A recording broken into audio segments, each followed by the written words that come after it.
If hypnotherapy is so effective and so wonderful, why there are some therapists that say this? But there are also many, many issues with hypnotherapy.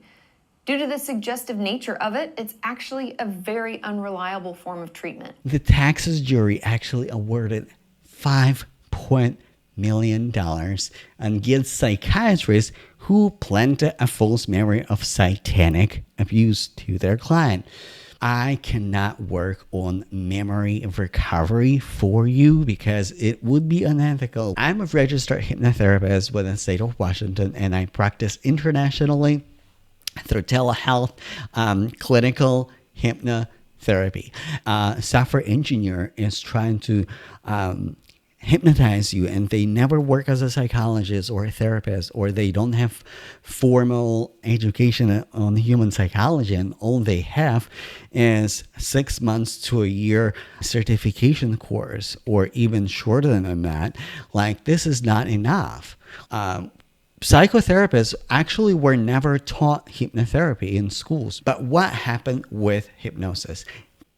But hypnotherapy has been around for a while, and it was rather lost. And we have practitioners, psychiatrists, medical doctors, psychotherapists who perform hypnotherapy rather masterfully and produce really, really great results with clients. And we also have skepticism in the field from psychotherapists who practice therapy on an everyday basis.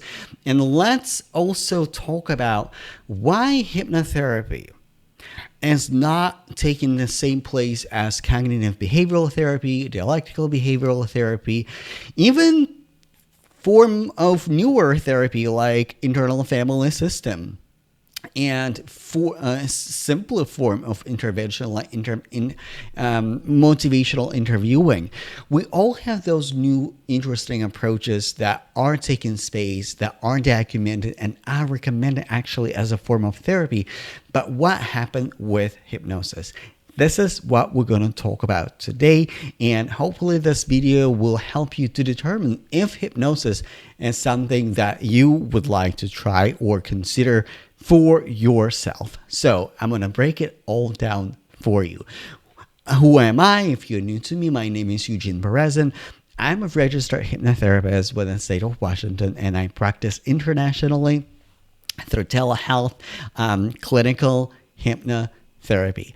And my background, I worked as a psychologist before, as a psychotherapist in Moscow, Russia. I have a master's degree in psychology. I worked in a variety of roles in mental health field, as a case manager, as a social worker, as a youth counselor. So mental health and human psychology is something that I do have extensive background and education in. So, and of course, I am very aware of other forms of psychotherapy, and because of my specialty and my private practice, I do hypnosis specifically. I would like to cover why hypnosis is not on the same level as other therapies, and what happened in between. Does it mean that it's not effective, and when you should use hypnosis? So let's dive into it. So the first blow that hypnosis really got was a scandal. Legal scandal in the 90s. There were a slew of cases and lawsuits against psychiatrists, against psychotherapists who used hypnosis and somehow it produced fake memories. For example, in 1994, the Ramona case, fathers sued psychotherapists who used hypnosis for false memory of abuse. That never happened, and he won. Another case, Mary Lau Carl versus Gloria Guevara in 1997, the Texas jury actually awarded $5 million against psychiatrists who planted a false memory of satanic abuse to their client. So what is false memory? Is something that never happened, but client thinks that it happens. So what does it mean? And does it mean that hypnosis is dangerous or ineffective? Is rather we have a new information, and in psychotherapy we are learning, and sometimes we see things that's something that we cannot or should not use hypnosis for. So with that, if you come to me as a professional hypnotherapist, as a person who has extensive background in psychotherapy and human psychology, I cannot work on memory recovery for you because it would be unethical. We do have case study that is not effective. So this procedure specifically, unfortunately, will not be useful for you. I would rather refer you to work with neurologists and with neuropsychologists who can actually help you better to work on memory recovery. So that was a scandal, not necessarily scientific disproof that like, oh, hey, according to this data, it doesn't work. It was a legal scandal.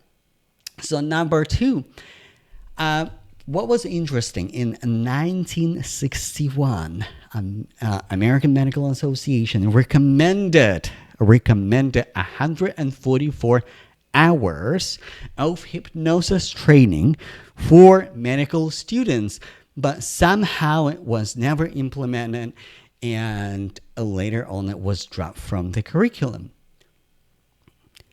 It was always intended but never implemented. So we simply lost kind of interest in hypnosis. There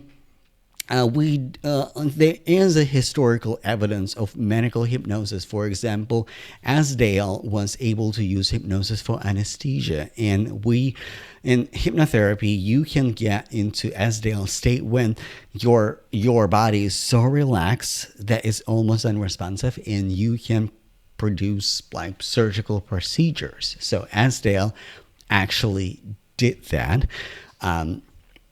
But with anesthesia and big pharma, the need and use of medical hypnosis was kind of decreased. And also, when I listen to medical providers who use hypnosis, they also bring up this situation with big pharma, because big pharma affect, like, we have medicine and this is wonderful, but also the problem with hypnosis here is that hypnosis can be very efficacious, but you have to know how to apply it. You have to be masterful hypnotherapist. So it's not objective, it's subjective. So, and which is why it is so hard to study.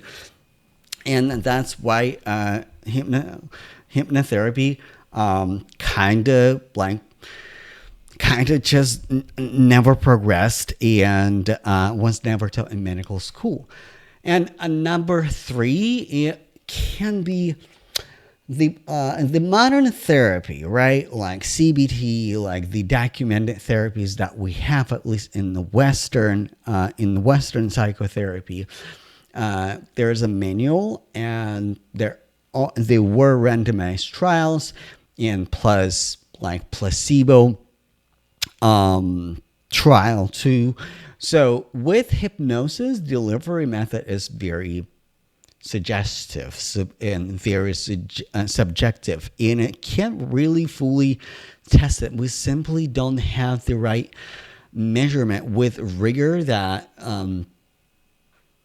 science requires right now, and we don't have, unfortunately, effective ways to actually document hypnosis and do a lot more studies like we do with CBT, even IFS. IFS has proven framework and modality, but with hypnosis, not so much. And because hypnosis by itself, if you look at it, it works wonderfully with other therapy modalities. And what I personally discovered, and this is something that I even implement in my practice, it's like, yes, I am a hypnotherapist, and hypnosis is one of the modalities that I'm using, but I'm also using motivational interviewing to actually help to understand where you at in the change readiness, because some people might come to therapy or might come seeking hypnotherapy, and they even might say, I come to hypnotherapy because it is faster than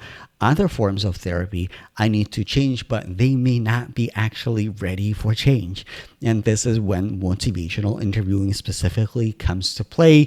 And with that, hypnosis in that instance is rather guidance for further readiness for change. And another important part that I'm personally utilizing with hypnosis itself is actually IFS, internal family system. I treat all parts of my clients with respect, and this is the premise of IFS. We don't pathologize, because as a hypnotherapist, like as a solo hypnotherapist, without any add-ons in my practice, I can't diagnose and I can pathologize. My job is to provide resources for the clients to make them feel better and make them grow better versus just diagnosing. So IFS works wonderfully. And also with hypnosis, you can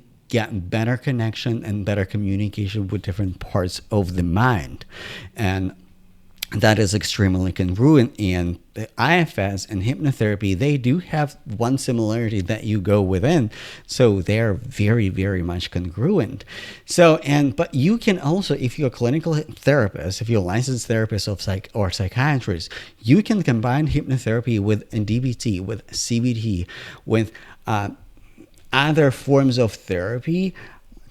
And with that, hypnosis is actually the tool to deliver medicine, right? Psychotherapy medicine versus just the medicine itself. And hypnotherapy can use really absolutely wonderful techniques like progressive muscle relaxation that helps the stress management. The trance-like state can be extremely resourceful and therapeutic. So it is a very good environment in nervous system to deliver medication in a way, like hypothetically speaking, or therapy suggestions according with the modality. And for me personally, IFS works really, really wonderfully. So, and now let's talk about where hypnotherapy can be really, really good fit. So it's interesting that medicine actually historically is more acceptable of hypnotherapy than psychotherapy, right? Because we do have more documented cases, for example, with cancer. A lot of oncological studies suggest that hypnosis can be an effective way when people receive painful chemotherapy or painful medication. For pain management outside of oncology, outside of cancer, for gut issues, it can be extremely effective from the medical standpoint. From the psychological standpoint, yes, we do have studies on anxiety and stress management. That would probably one of the ways to go to. In my practice, for example, I work with a variety of clients, and hypnosis is really therapeutic for helping coping with change, helping as a self-discovery tool. With IFS, it works really wonderfully. One is the next step, especially when people are going after divorce and they can't really find out or figure out what is next for them, or maybe going through this identity crisis in a way. Hypnosis can be actually really, really relieving. And after hypnosis, we close it with motivational interviewing as integration tool to progress to, hopefully, when the client is ready to progress to the next change. So to say that hypnotherapy is not reliable or not effective form of treatment It really depends on the provider, and this is the issue with hypnotherapy. If you are looking for a hypnotherapist, please check their credentials, education. What education they have? Because if, like, I don't know, like a software engineer is trying to hypnotize you and they never work as a psychologist or a therapist, or they don't have formal education on human psychology, and all they have is 6 months to a year certification course, or even shorter than that, like, this is not enough. Like, they can probably do personal development aspects of hypnosis, but they can deliver high quality clinical hypnotherapy to work on very big issues, in my opinion. But if a person has background in psychology and therapy and social work and medicine, I think you can trust them because they're educated on human psychology, and that is the requirement. Now, I have to also point out another issue with hypnotherapy and hypnosis, because like psychiatry and medicine dropped it on the floor. Psychotherapists actually were never taught hypnotherapy in schools. Majority of schools don't really teach hypnotherapy like precisely, or people who learn it, and it's basically they somehow were on self-discovery and figure out that hypnosis can be extremely effective. So that it's just not as popular as other modalities, because I have already explained the difficulty of testing, and also it is very subjective. It depends on who performs hypnotherapy specifically, and that is extremely hard to measure, because ideally we want to create a protocol, and no matter if I read that protocol or somebody else, the effect will be exactly the same. And it's really hard to do. All right, if you are looking for a hypnotherapist, check out my website, goodhypnotherapy.org, and I also have a lot of resources for you if you want to learn more about hypnosis and more about what I do in my background. All right, thank you so much for watching. I love you so much, and I see you in the next video. Bye, y'all.